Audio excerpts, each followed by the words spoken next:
En las profundidades de las montañas, Apalaches, donde las colinas cubiertas de pinos se alzan como olas detenidas en el tiempo, existe una forma de vida que parece anclada en el pasado.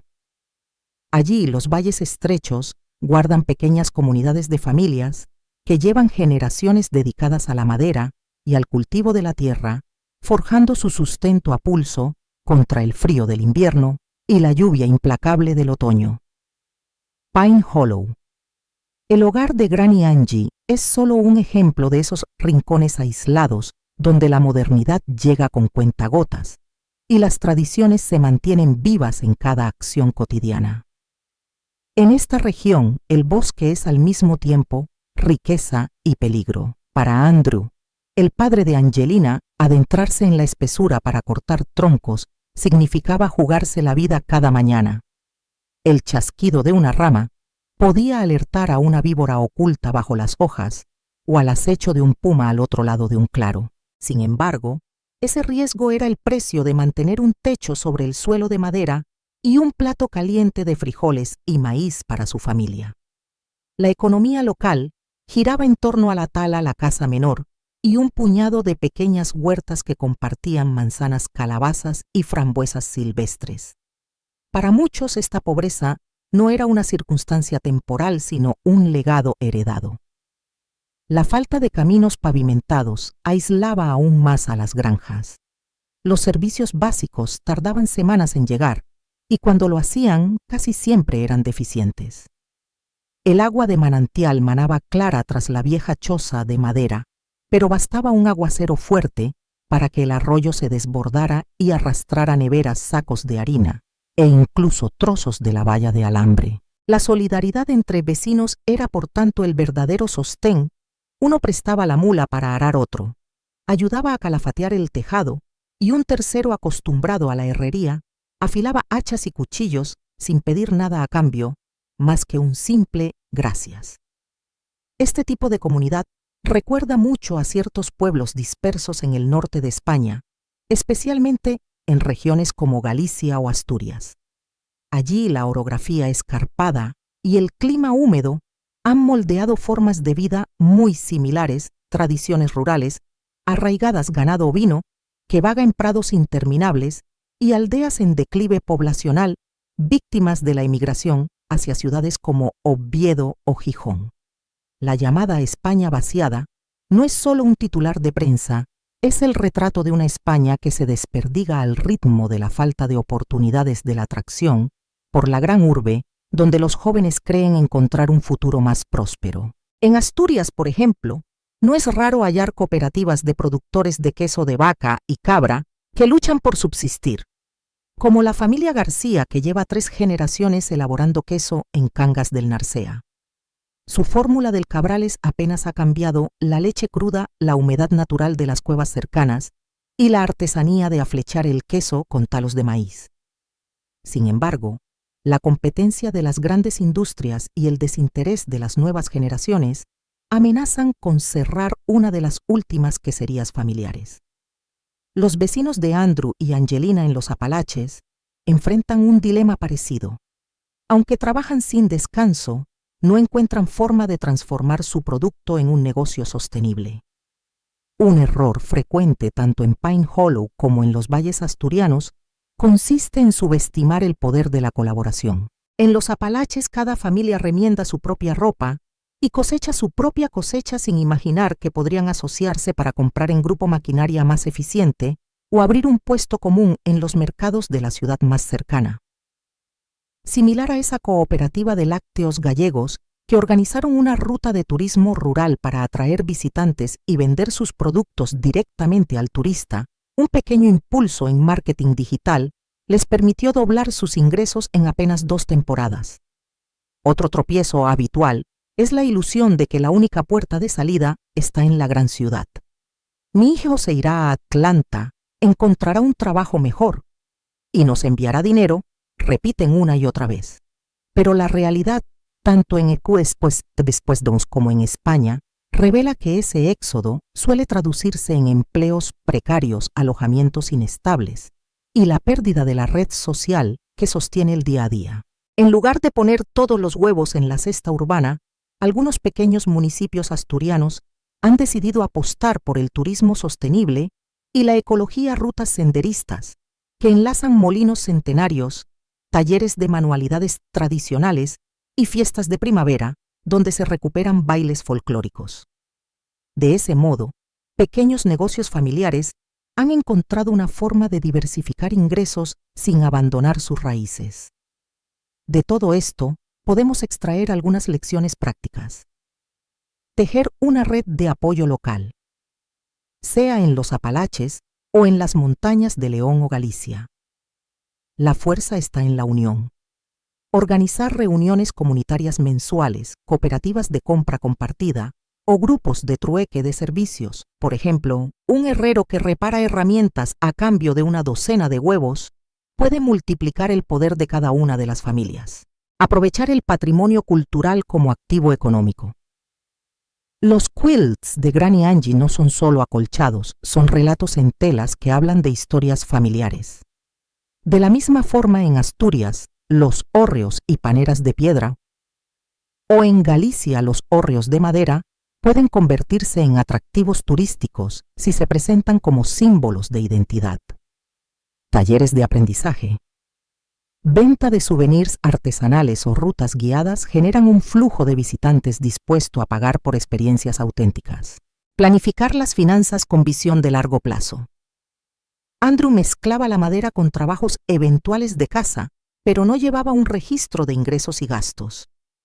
En contraste, algunas cooperativas de Valencia han implementado sistemas de contabilidad sencilla para agricultores, lo que les permite anticipar meses de sequía y almacenar reservas de grano o leña con antelación.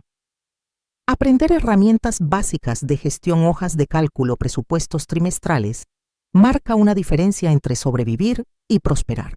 Combinar tradición y tecnología. No se trata de abandonar la vida rural, sino de enriquecerla con las herramientas del siglo XXI. Desde crear una página web para vender los quilts de Granny Angie a través de Etsy.com, hasta utilizar drones para supervisar las parcelas de cultivo, cada innovación puede adaptarse respetando el modo de vida ancestral. En Galicia, productores de miel han empezado a etiquetar sus tarros con códigos QR que cuentan el origen de la colmena y la floración local, lo que despierta un interés adicional en el consumidor. Al tejer estos aprendizajes en el día a día, las comunidades rurales, ya sean de los Apalaches o de Castilla y León, pueden liberarse de la idea de que la pobreza y el aislamiento son destinos inamovibles. Con el apoyo mutuo, la valorización del patrimonio y una gestión económica consciente, es posible transformar esa vida humilde en una existencia respetada y, sobre todo, llena de propósito. Así, cuando Granny Angie cuente sus memorias al calor de la chimenea, su historia resonará no solo como un testimonio de dolor, sino también como prueba viva de que incluso en el valle más remoto, la esperanza y la creatividad encuentran siempre su camino para florecer. En toda familia, el dinero puede convertirse en un catalizador de tensiones cuando falta, y cada billete parece llevar impreso el peso de las esperanzas de todos. En el valle de Críquide, donde vivía la familia de Angelina, la economía nunca fue holgada. Cada dólar proveniente de la venta de la madera o de los pequeños encargos de costura de Abigail se contaba con cuidado. Por las mañanas, Andrew se adentraba en el bosque empujando un carro de ruedas torcidas, y por las tardes regresaba con sus hombros doloridos y la sensación de que aquello que había ganado nunca sería suficiente para calmar las ansias de un futuro mejor que reclamaba su hijo mayor Jude. 1. Causas económicas y el germen de la violencia. Cuando las fuentes de ingresos son escasas, cualquier variación, un camión que llega tarde a comprar troncos, la subida de precios de la gasolina para la motosierra o el recorte en la fábrica de costura donde trabajaba Abigail, sacuden con fuerza la estabilidad de una casa. Frente a estos vaivenes, la natural reacción de Andrew fue endurecerse. Mientras pueda partir un árbol, tendremos comida en el plato, repetía. Pero esas palabras, en vez de infundir seguridad, a veces sonaban a reproche para Jude, que las recibía como una condena a su deseo de huir de aquel valle. En Andalucía, sucede algo parecido entre las familias de pequeños viticultores que para sobrevivir confeccionan lotes de vino casero y arriesgan la ilegalidad de su producto. El mosto clandestino puede venderse a buen precio durante la vendimia, pero conlleva multas, decomisos y peligrosas disputas territoriales con las mafias del contrabando. Cuando la Guardia Civil asesta un golpe a un camión de uvas sin etiquetas reglamentarias, no solo muere. Ese beneficio, mueren también las expectativas de toda una familia. Ese ambiente de incertidumbre acaba tensionando las relaciones familiares, y es ahí cuando el resentimiento puede volverse contra el pariente más cercano. Para Angélica, de apenas 11 años, presenciar las discusiones sobre el dinero entre su padre y su hermano mayor fue un trauma temprano. Jude exigía con voz áspera parte de las ganancias de la madera para comprar algo que me saque de aquí. Andrew, ya al límite, solo veía en esas peticiones una falta de gratitud. Después de tanto esfuerzo, ¿crees que voy a malgastar los pocos ahorros en tus caprichos? El reproche se convirtió en gritos, y los gritos en silencios cargados de odio. 2. La psicología del adolescente frustrado. La adolescencia es una época de transformación tan intensa como un huracán. El cuerpo cambia, las emociones estallan, y el joven comienza a proyectarse en horizontes desconocidos. Jude sentía el latido de su sangre rebelde en cada palabra de su hermana. «Siempre eres la favorita de papá», le decía a Angelina con crueldad, queriendo herir, sin comprender que aquella niña también cargaba su propia angustia. Su venganza no se limitó a robar dinero o gritar. Su odio bullía bajo la piel, deseando un estallido de control absoluto, un escenario en el que el más pequeño de la casa supiera que él era al menos capaz de imponerse. En la provincia de Cádiz, investigadores de la Universidad de Cádiz han documentado el desarraigo de muchos jóvenes rurales que sin vías de escape caen en el consumo de alcohol y en conductas delictivas. Allí, como en el valle de Criquide, esos adolescentes prueban la libertad de la pequeña transgresión, unos porros en el campo, otros robando una botella de vino en la bodega, pero cada acto de rebeldía es también un grito de auxilio. Sin un referente paternal flexible que sepa canalizar su energía, la rabia puede convertirse en violencia física. En el caso de Jude, el deseo de ser dueño de su propio destino chocó contra la realidad de que sin un permiso oficial cortar los árboles era ilegal y de que los pocos dólares que ganaba su padre provenían de la clandestinidad. El resentimiento fermentó hasta transformarlo en un adolescente que ya no medía las consecuencias de sus acciones. Cuando finalmente sustrajo el dinero de la madera, no vio arrebato, vio justicia. No se dio cuenta de que ese paso sería el preludio de la tragedia. 3. Errores frecuentes en la gestión de conflictos familiares. Muchas veces los errores que terminan en tragedia no se ven hasta que es demasiado tarde. Minimizar las señales de advertencia. En el vecindario de Pine Hollow, varios vecinos habían escuchado gritos de madrugada. Incluso una maestra escolar notó el comportamiento agresivo de Jude en la cancha de baloncesto tras la escuela. Sin embargo, atribuyeron los gritos a cosas de familia y no alertaron a nadie. En un pueblo de la provincia de Ourense, una pareja de maestros advirtió que un niño llegaba siempre con moretones fruto de peleas en casa. Llevaron el caso a servicios sociales solo después de que el abuso se volviera crónico. Creer que la única salida es irse lejos. Los padres de Jude y Angelina pensaron que si él trabajaba en otro sitio, el rumor de llevarlo a un campamento forestal en otro condado, la tensión se disiparía. En Andalucía, vemos cómo familias gastan sus últimos ahorros en enviar a sus hijos a campamentos de verano laborales sin asegurar un seguimiento psicológico. Al regresar, a veces los jóvenes traen consigo adicciones o traumas nuevos. Ignorar el apoyo externo. Sin servicios de consejería accesibles en Pine Hollow, nadie reforzó la necesidad de intervención profesional. Esa misma situación se repite en muchas aldeas de Castilla y León, donde los psicólogos de la Seguridad Social tienen listas de espera de meses. Cuando el Estado no cubre esas carencias, la familia queda sola frente a problemas que escapan de su alcance. 4. Lecciones prácticas. Intervención temprana y diálogo intergeneracional. Para evitar que las tensiones económicas se conviertan en violencia extrema, podemos incorporar dos ejes de actuación: detección temprana y apoyo profesional. Protocolos escolares y comunitarios. Involucrar a maestros, sacerdotes y trabajadores sociales en un sistema de señales de alarma. En Asturias, algunos ayuntamientos han puesto en marcha puntos violetas rurales, donde ofrecer asesoramiento legal y emocional de forma gratuita, con un enlace directo con los servicios de salud mental. Acceso a la telemedicina. Dadas las distancias, un psiquiatra o psicólogo puede atender por videollamada a familias aisladas. Un proyecto piloto en Teruel demostró que la tasa de cumplimiento de citas aumentó un 70% cuando no había que desplazarse más de 5 minutos hasta un punto digital en el ayuntamiento. Fomentar el diálogo intergeneracional. Actividades tradicionales como puente comunicativo.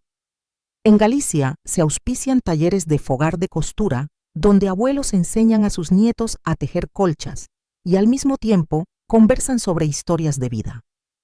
Esos momentos permiten que los jóvenes entiendan el valor del esfuerzo y los mayores, a su vez, escuchen las inquietudes de la nueva generación. Encuentros de Día de la Familia. Una vez al mes, vecinos de varios pueblos se reúnen para compartir un almuerzo popular. Allí, tras la comida, se organizan dinámicas de equipo, construir castillos de piedra seca, recolectar setas o fabricar pequeñas artesanías de madera. Esa cooperación refuerza el sentido de pertenencia y recuerda a todos que cada individuo es una pieza valiosa de un engranaje mayor. Al poner en práctica estos enfoques, se reduce la probabilidad de que la falta de recursos económicos derive en resentimiento y, en última instancia, en tragedia. La historia de Jude y Angelina nos muestra que cuando la familia se quiebra, pierde no solo el afecto mutuo, sino también la capacidad de frenar la violencia antes de que estalle. La intervención temprana, el apoyo profesional y el diálogo entre generaciones son, por tanto, no un lujo, sino un salvavidas en comunidades rurales donde el aislamiento y la penuria económica acechan. En la siguiente sección, profundizaremos en el extraordinario viaje de Angelina, analizando cómo su determinación y capacidad de resiliencia le permitieron escapar de un entorno peligroso y comenzar una nueva vida lejos del terror que marcó su infancia. La noche en que Angelina decidió escapar de lo imposible, el valle de Criquide no era más que un coro de truenos y un torrente que palpitaba bajo la lluvia. Todavía recuerda la sensación del barro entre los dedos de los pies descalzos, el frío que le calaba los huesos y la mirada de Jude clavada en su nuca como un augurio. Sin más equipaje que su valor y un puñado de bayas silvestres, se internó en el bosque con el corazón desbocado. 1. Un viaje en busca de refugio. Los primeros pasos fueron los más difíciles. Cada crujido de hojarasca la hacía detenerse y contener la respiración esperando el rugido de pasos enemigos. El agua corría entre las rocas, formando pequeños chorros que ella aprovechaba para calmar el fuego de los labios resecos. A veces se detenía junto a un arroyo. Ladearse para beber le provocaba mareos, pero la sed era una orden que no podía ignorar. En mitad de la noche, encontró una cueva apenas lo bastante amplia para acurrucarse.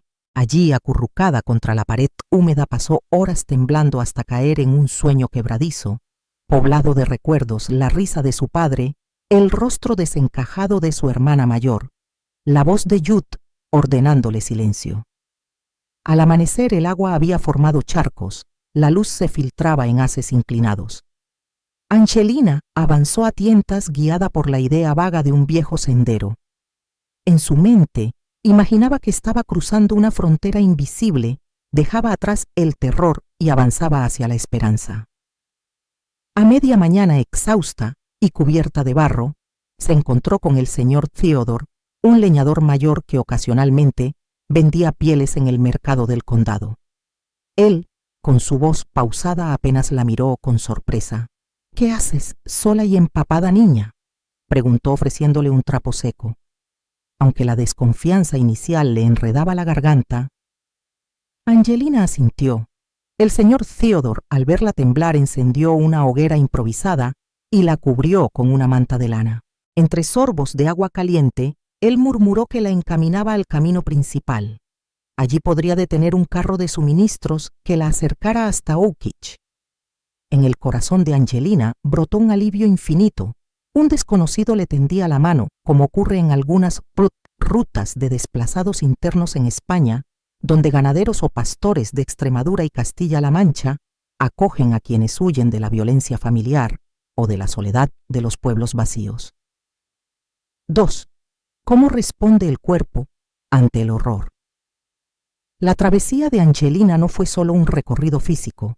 Su mente era un torbellino de flashbacks imposibles de silenciar. Cada rama quebrada evocaba el instante en que Jude blandió el cuchillo.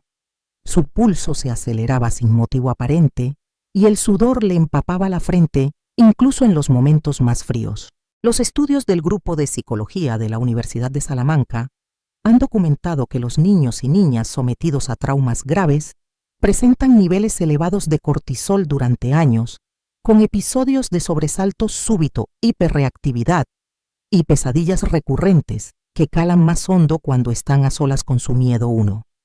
Esa misma noche en la choza abandonada, en la que encontró refugio tras despedirse del señor Theodore, Angelina despertó sobresaltada ante un trueno. Intentó incorporarse, pero la parálisis del sueño y la tensión muscular le impidieron moverse. Lloró en silencio, sin saber que esas lágrimas eran parte del procesamiento emocional natural tras un suceso violento. Lalí Entuk recurría a cerrar los ojos para evocar la voz de su padre, del que ya solo guardaba un último recuerdo dulce, el regalo de una flor de tela en su cumpleaños, símbolo de esperanza en medio de la miseria. Errores frecuentes al acompañar a víctimas jóvenes. En situaciones de violencia familiar es común que los adultos cercanos al niño cometan dos fallos que pueden agravar el trauma. Empatía sin orientación práctica. Es natural querer consolar con abrazos y palabras de aliento.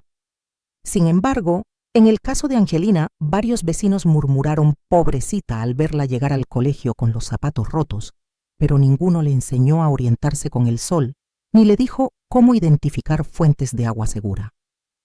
Al no recibir información básica de supervivencia, la niña dependió de la suerte y de la benevolencia del señor Theodore. Ignorar el aspecto legal y de protección. Nadie acompañó a Angelina a la estación de guardabosques ni a los servicios de protección infantil. En España, muchos menores víctimas de maltrato no acuden a la Guardia Civil o a los servicios sociales de infancia por temor o desconocimiento. Se han dado casos en Andalucía o Murcia donde un profesor descubre indicios claros de abuso y, confiado en el afecto de la familia, decide no denunciar, creándose así una situación de impunidad. Estos errores prolongan el sufrimiento y hacen que la víctima genere creencias de desamparo aprendido. Nadie puede ayudarme, un estado psicológico donde se interioriza la idea de que el peligro es inherente y eterno. 4. 3 pasos para un plan de salida seguro. Para profesionales y familiares en entornos rurales, diseñar un protocolo sencillo de emergencia puede marcar la diferencia entre la vida y la muerte. Proponemos el plan de seguridad 3+1. Señales de alarma. Enseñar al menor a identificar y nombrar emociones intensas, miedo, ira o tristeza. Asociar esas emociones a un gesto o palabra clave. Código Lobo que active el apoyo inmediato. Ruta de evacuación. Dibujar en un mapa casero al menos 2 caminos seguros desde el hogar, el sendero del arroyo y el camino del maestro, con puntos de encuentro, casa de la vecina María, refugio del señor José. Practicar una simulación cada 3 meses de forma que el menor conozca la ruta, incluso con los ojos cerrados. Punto de contacto confiable. Designar a un adulto de confianza, un maestro, un cura, un familiar lejano como ancla segura. Proveer al menor de teléfonos y direcciones. Si no llego a casa antes del atardecer, llámame y dime, ¿Qué código lobo para que yo acuda a protegerte? Zoom. Coordinación con autoridades. Informar a la Guardia Civil local o al ayuntamiento de la existencia del plan. Asegurar que el menor puede acudir a una comisaría, iglesia o centro de salud sin ser cuestionado gracias a un acuerdo comunitario. En poblaciones dispersas de Castilla y León, algunos ayuntamientos han colocado carteles y desplegado folletos del Plan 3+1 en colegios y centros sociales, logrando reducir en un 40% las incidencias graves de menores desaparecidos o heridos en el último año 2. 5. Integrar habilidades de supervivencia en la escuela rural. Más allá de la teoría, es esencial que los niños de zonas remotas adquieran competencias prácticas de vida. Orientación en la naturaleza. Talleres donde aprender a usar la posición del sol y de las estrellas, como sucede en los campamentos de verano de la Diputación de Granada. Gestión de recursos básicos. Reconocer plantas comestibles, hierbas medicinales y puntos de agua potable. Estas actividades se combinan con juegos y pequeñas excursiones guiadas por guardas forestales. Primeros auxilios y comunicación de emergencia. Enseñar a vendar heridas, a detener hemorragias y a hacer llamadas de auxilio.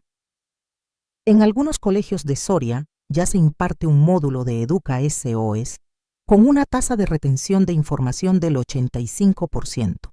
Al unir estos talleres en el currículo, la escuela rural ya no es solo el lugar donde se memorizan fechas históricas, sino un espacio donde los niños se preparan para enfrentar imprevistos con seguridad y confianza. Con el cuerpo aún vibrando de tensión y la mente inundada de remembranzas, Angelina llegó finalmente a la ruta principal que la acercaría a Oakich. Allí, por primera vez, en aquel periplo incierto, permitió que la esperanza anidara en su pecho. En la siguiente sección exploraremos cómo, tras aquel trayecto dramático, su capacidad de resiliencia la impulsó a reconstruir su vida y a fundar su propio atelier, transformando el dolor en creatividad y su historia en un legado para otras mujeres. Cuando Angelina llegó a Oakich, llevaba consigo apenas 2 maletas de tela gastada y la determinación de no volver nunca más a aquel valle que la había marcado de por vida. Los primeros meses fueron un vaivén de agotamiento y aprendizaje por el día. Ayudaba en la pequeña sección de confección de la fábrica de St. Ritas, desarmando prendas defectuosas y cosiendo dobladillos. Por la noche aprovechaba las luces tenues de una lámpara de aceite para practicar puntadas invisibles en trozos de tela reciclada. Aquellos primeros retales que salían de sus manos eran toscos, pero cada puntada representaba un paso hacia la libertad, la prueba de que su talento podía abrirle un camino distinto. En España, muchos jóvenes de zonas rurales comienzan de forma parecida colaborando en cooperativas familiares. Un caso lo encontramos en La Rioja, donde la familia Martínez lleva 3 generaciones elaborando vinos artesanales. Como Angelina, ellos empezaron aprendiendo en la bodega de un padre veterano, haciendo tareas de limpieza y atendiendo al público. Con el tiempo, la bodega familiar se diversificó. Implementaron visitas guiadas, catas y venta online de lotes exclusivos. Esa evolución muestra que con constancia y una visión clara, una tarea humilde puede convertirse en un proyecto de vida viable y respetado. A los 20 años, después de ahorrar cada centavo que podía, Angelina dio el paso decisivo, alquiló un pequeño local en la calle principal de Oakich. El espacio era apenas un cubículo con una mesa vieja y un perchero oxidado, pero para ella era un palacio. Allí colgó un cartel pintado a mano: Angie's Atelier, confecciones y quilts artesanales. Los primeros clientes fueron compañeras de la fábrica, pedían ajustes en faldas y ribetes en chaquetas. Pronto esas mismas clientas le trajeron amigas de la iglesia, y como un susurro que corre por los bancos de madera, la noticia de su habilidad se extendió por todo el pueblo. La estrategia de Angelina se basó en algo tan sencillo como poderoso: construir su marca personal a través del boca a boca y de la presencia en eventos locales. Cada primavera asistía con un puesto a la feria anual de Saint Jude, mostrando sus quilts bordados con motivos de amapolas y colibríes. El Cooperativa Añil Azul de Andalucía sigue un patrón idéntico. Sus artesanías de cerámica se venden en la Feria de la Aceituna y en pocos años han logrado que turistas de todo el país hagan parada obligada en su puesto. El secreto compartido es el mismo: ofrecer un producto auténtico acompañado de una historia, en el caso de Angelina, la de la niña que escapó de la adversidad y encontró en el hilo un medio de reconstrucción. Además de la feria, Angelina patrocinaba cada año el concurso de trajes regionales en Oak Kitsch. Con un pequeño aporte para el premio en metálico y un vale de descuento en su atelier, ganó visibilidad y empatía. Cuando la gente la saludaba por la calle, sabía quién era no solo la niña valiente de la historia de terror, sino la empresaria amable que tejía lazos con cada puntada. En multitud de pueblos de Castilla-La Mancha ocurre algo semejante: panaderías que apoyan el torneo de petanca local, carnicerías que regalan bocadillos en las procesiones, ferreterías que organizan talleres de bricolaje. Ese respaldo a la comunidad devuelve en forma de lealtad y recomendación. Con el crecimiento de la demanda, llegaron también los primeros errores. Angelina se volcó tanto en la producción que olvidó lo fundamental: la gestión económica. Entre meter prendas nuevas, atender clientes y planificar sus diseños, no llevaba un control detallado de ingresos y gastos. A mitad de año descubrió que, pese a tener pedidos pendientes, sus cuentas estaban casi en cero. En Madrid, muchos talleres de costura y confección se enfrentan al mismo escollo: cosechadores de éxitos artísticos que no saben cómo traducirlo a una hoja de cálculo. El resultado suele ser frustración, deudas y, en el peor de los casos, cierres repentinos. Otro desliz común fue relegar al último lugar el canal digital. Angelina consideró que su clientela rural no necesitaba Internet, un error que le costó varios meses de estancamiento. Fue entonces cuando una prima le habló de Etsy.com y de la importancia de Instagram para artesanos. Solo cuando colgó fotografías de sus quilts con etiquetas de lugar y hashtags como iQuilts de Oak Kitsch, comenzaron a llegar pedidos desde California y desde Barcelona. Un ejemplo paralelo lo encontramos en una pequeña almazara de Córdoba, que tras crear una tienda en línea multiplicó por 3 sus ventas de aceite de oliva al extranjero en solo una temporada. De estas experiencias surgieron algunas lecciones imprescindibles para cualquier emprendedor allá, en los Apalaches o en la península ibérica. Planificación financiera a medio plazo. Angelina aprendió a diseñar un plan de 3-5 años donde estimaba flujos de caja, capital de trabajo y reservas para imprevistos. En La Rioja, las viñas subvencionadas por fondos europeos suelen elaborar planes similares antes de cada ciclo de cultivo, asegurando que incluso en años de sequía puedan cubrir costes de mantenimiento y mano de obra. Diversificación de canales. No basta con vender en persona, hay que combinar ferias, acuerdos con tiendas locales y plataformas digitales. El apicultor de Guadalajara, que vende miel con etiqueta personalizada y envío a domicilio, es un caso de éxito que demuestra cómo un producto tan tradicional puede reconvertirse para el siglo XXI. Protección de la marca. Registrar un nombre comercial incluso a nivel regional evita que otros artesanos inspirados copien el logo o los diseños. El Cooperativa Artesanal de Valencia aprendió esta lección a las malas cuando tuvo que litigar para recuperar su marca tras un plagio. Formación continua. Angelina aprovechó cursos gratuitos de la Cámara de Comercio local sobre gestión básica, redes sociales y marketing digital. De igual modo, en Castilla y León, varios ayuntamientos ofrecen talleres de innovación rural, donde participan desde apicultores hasta maestros queseros. Al integrar estos enfoques, Angie no solo aseguró la viabilidad de su atelier, sino que lo convirtió en un referente para otras mujeres de Oak Kitsch. A los 30 y pocos, su taller ya contaba con 3 ayudantes a tiempo parcial y una clientela fiel que le encargaba desde edredones de encargo hasta arreglos complejos de vestidos de novia. el éxito material se combinó con una satisfacción emocional. Cada pieza vendida era un recordatorio de su propio renacimiento. La historia de Angelina nos enseña que la resiliencia y la habilidad artesanal son valiosas, pero que sin un respaldo estratégico pueden perderse en la vorágine de los pedidos y las urgencias diarias.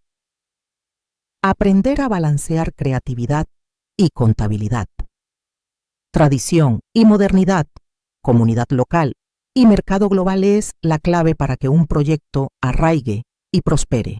En la última sección, nos adentraremos en el terreno más delicado y controvertido, cómo Angelina enfrentó el regreso de Judd tras su liberación, las decisiones éticas que tuvo que tomar y el dilema entre la justicia personal y la justicia social.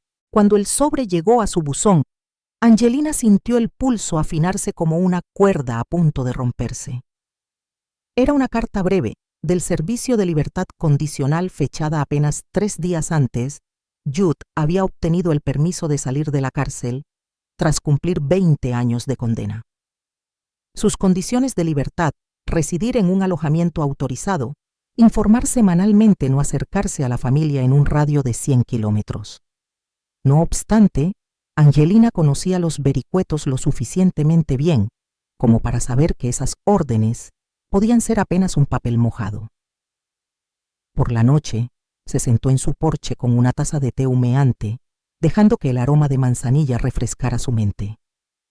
Miró el bosque distante que había una vez sido su prisión y respiró profundo. «Estoy preparada», se dijo, pero aquella convicción residía en un sitio frío y amargo de su interior más que en la calma que proyectaba a simple vista. 1. El regreso silencioso de Judd. A las 2 de la madrugada, una silueta joven, o al menos lo aparentaba, se deslizó por el callejón trasero de su atelier. Angelina, despierta desde hacía horas, lo esperaba asomada por la persiana. Judd cruzó la verja oxidada con un paso inseguro, el brazo curado de la herida antigua y un pañuelo embozado en la cintura. No hubo gritos, no hubo amenazas, solo un silencio cargado de siglos de rencor. Ella bajó los escalones con calma, vistiendo una bata de lino blanco que contrastaba con su piel curtida. Cuando él la vio, alzó la mirada y sus ojos se hundieron en el abismo de la culpa y el resentimiento. Sin una palabra, Angelina le tendió un sobre marrón. «Tu documentación, tienes hasta el mediodía para irte. Si no, informaré a las autoridades». Judd lo tomó con manos temblorosas, incapaz de pronunciar un gracias o un lo siento. Ese encuentro breve, pero cargado, marcó el comienzo de su estrategia de venganza administrada. Porque aunque Judd ya no blandiera un cuchillo el miedo que sembró décadas atrás seguía vivo en la memoria de Angelina. 2. Justicia privada versus sistema legal. Un dilema ético. En España, el concepto de justicia privada choca frontalmente con el Estado de Derecho. El artículo 24 de la Constitución garantiza el derecho a un proceso justo y limita la autotutela.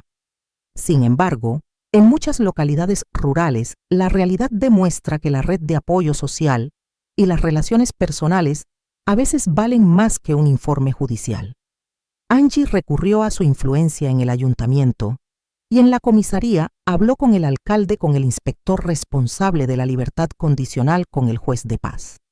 Les recordó los informes de riesgo que había presentado en su día, añadió fotografías de la carta amenazante y solicitó formalmente una revisión de las condiciones de Judd. Al mismo tiempo, informó discretamente a los comercios de la zona sobre su pasado. Es preferible no contratarlo. Estas acciones rozan la difamación y la discriminación laboral, 2 delitos recogidos en el Código Penal español. No obstante, Angelina contaba con el respaldo tácito de la comunidad, quienes escucharon su historia cuando era niña. Ahora veían en Judd a un paria, el hijo maldito que mató a su propio padre y abusó de su hermana. Esa complicidad silenciosa actuó como escudo. La escalada controlada. Poco a poco Judd se encontró sin techo ni sustento. La pensión donde vivía fue clausurada por falta de licencia tras una inspección motivada por la denuncia de Angelina. Las empresas de trabajos forestales rechazaron sus solicitudes por orden del gremio local. Incluso la cafetería donde solía refugiarse cerró sus puertas al enterarse de su identidad. Cada rechazo, cada no definitivo era calculado con precisión quirúrgica suficiente para empujarlo al límite sin llegar a quebrarlo físicamente. Una tarde lo vio merodear junto al río que atravesaba el pueblo. Se detuvo a observarlo desde lo alto de un viejo puente de piedra. Jude alzó la mirada, sus ojos desbordaban rabia y amargura. Angie respiró hondo. No he hecho esto por odio, se repitió. Lo hago para que entienda lo que es vivir sin esperanza. 4. El peso de la culpa y la posibilidad de redención. Sin embargo, cada paso de su venganza dejaba un pozo de inquietud. ¿Acaso se había convertido ella en algo parecido a él, actuando desde la sombra para destruir la vida de un ser humano? En ese dilema encontró la semilla de una alternativa a la justicia restaurativa. En algunas provincias españolas, como en Cataluña o en Navarra, existen programas piloto donde víctimas y agresores se encuentran en espacios controlados para expresar su dolor y buscar un acuerdo reparador. Angelina investigó esos modelos y decidió proponer un encuentro formal ante un mediador, invitando a Jude a participar. El día del encuentro, ambos se sentaron en una sala austera de la Delegación de Justicia de Oakridge. Jude llegó con pasos vacilantes. Angelina erguida pero sin altivez. El mediador presentó las normas: respeto mutuo, no interrupciones, escucha activa. Durante más de 2 horas, Angelina habló de su memoria rota, de las noches de pesadilla y de la herida social que Jude infligió. Él, con la voz entrecortada, reconoció su culpa. No espero perdón, pero necesito entender por qué hice lo que hice. Para sorpresa de ambos, ese diálogo abrió una grieta de humanidad. Jude admitió su patología de agresividad, no tratada, su adicción a la bebida en la cárcel, el desarraigo que nunca superó. Angelina lloró no por él, sino por la niña asustada que había sido. Al final no se abrazaron, no se ofrecieron poesía ni lágrimas cinematográficas. Solo acordaron una restitución simbólica. Él entregaría cada mes una pequeña cantidad para los servicios de atención a víctimas de violencia de género en Oakridge, canalizando así su culpa en algo constructivo. 5.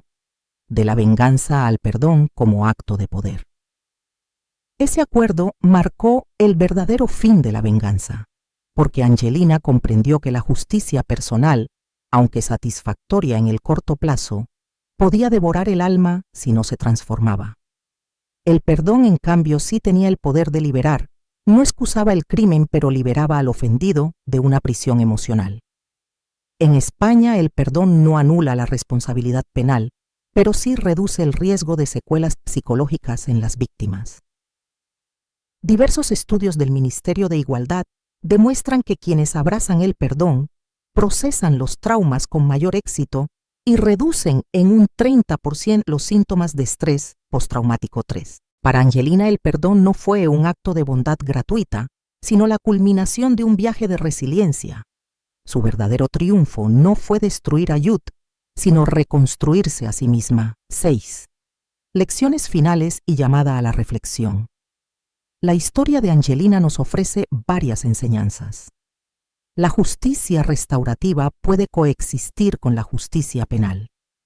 Pocas cosas son tan poderosas como el reconocimiento de la víctima y la responsabilidad del agresor. El perdón no es debilidad, sino fortaleza. Quien perdona libera su energía del rencor y la invierte en sanar y crear. El aislamiento y la venganza pueden ser superados mediante la mediación comunitaria.